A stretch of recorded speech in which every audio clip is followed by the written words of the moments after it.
life was for many years overlooked until it was found that she lived in a way that no longer exists. But she portrayed her life through pictures. Today, those photographs have become a priceless document. This woman's name is Maggie Sayer, and her pictures are now on display for everyone to see. A recent opening brought a fascinated crowd to Gallaudet University to view a series of black and white photographs and to meet the woman who took the pictures with a simple box camera, Maggie Sayer. Her images of her family and friends have been preserved in a series of photo albums documenting a life on the river.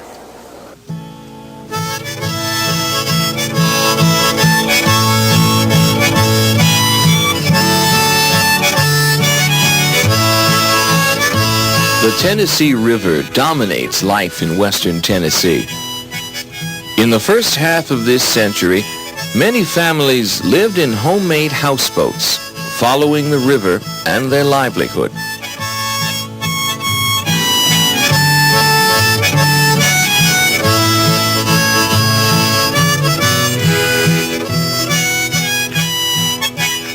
Maggie Sayer, deaf since birth, grew up and lived most of her life on a shanty boat.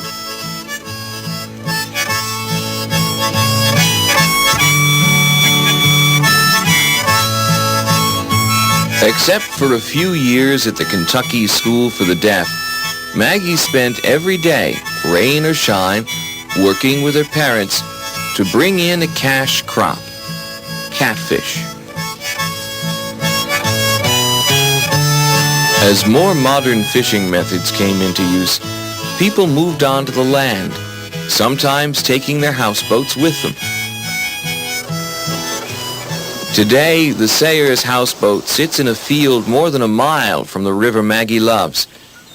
With pride, she showed Jane Norman the home her father built with his own hands. The posts were used to tie up the boats so we could move. There was a small boat with a motor on it that we used to push the houseboat up to Tom Creek, or sometimes over to Click Creek. Now retired, Maggie still enjoys getting out on the river, showing how the catch was brought in, using trot lines and hoop nets. What would be your catch for the day? In the morning, the fish were pulled in. We would set the lines out in the evening, and they would stay in the river until the following morning. You mean they stayed in the water overnight? Yes, we'd leave them in all night until early the next morning, around 5 o'clock. Then we pulled in the lines, and sometimes we'd catch a good one, sometimes nothing, sometimes carp. Then we put them down into the box in the boat. Maggie still lives not far from the place on the river where her family lived and worked for years. She often returns to one of her favorite places.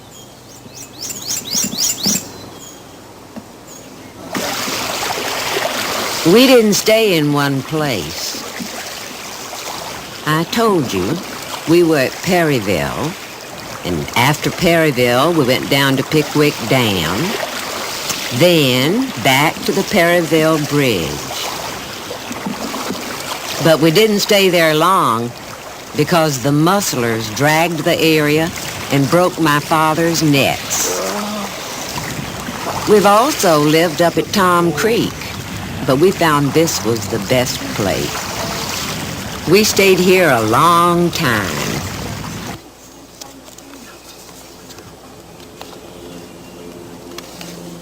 In the late 1930s, Maggie bought a Kodak box camera and began to take pictures of her family, the river, its people, and the fish.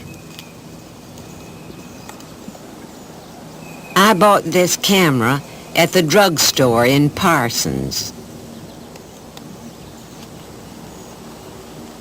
After I took the pictures, I'd mail the film to Jackson to be processed.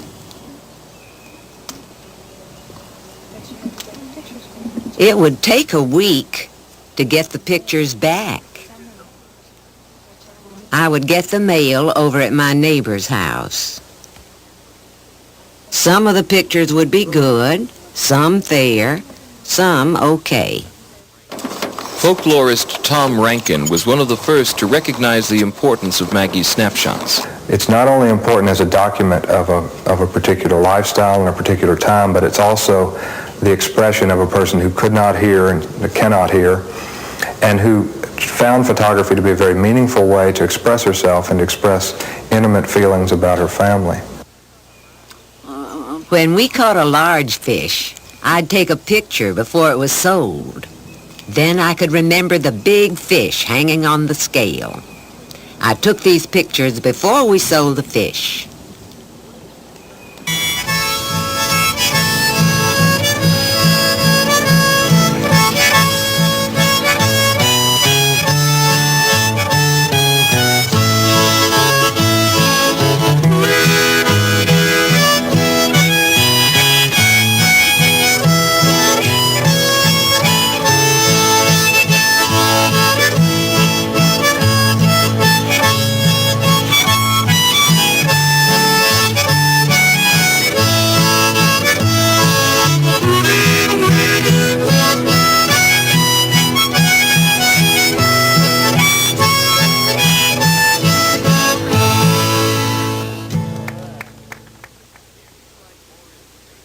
If you'd like more information about this photography exhibit, contact the Tennessee Folklore Society.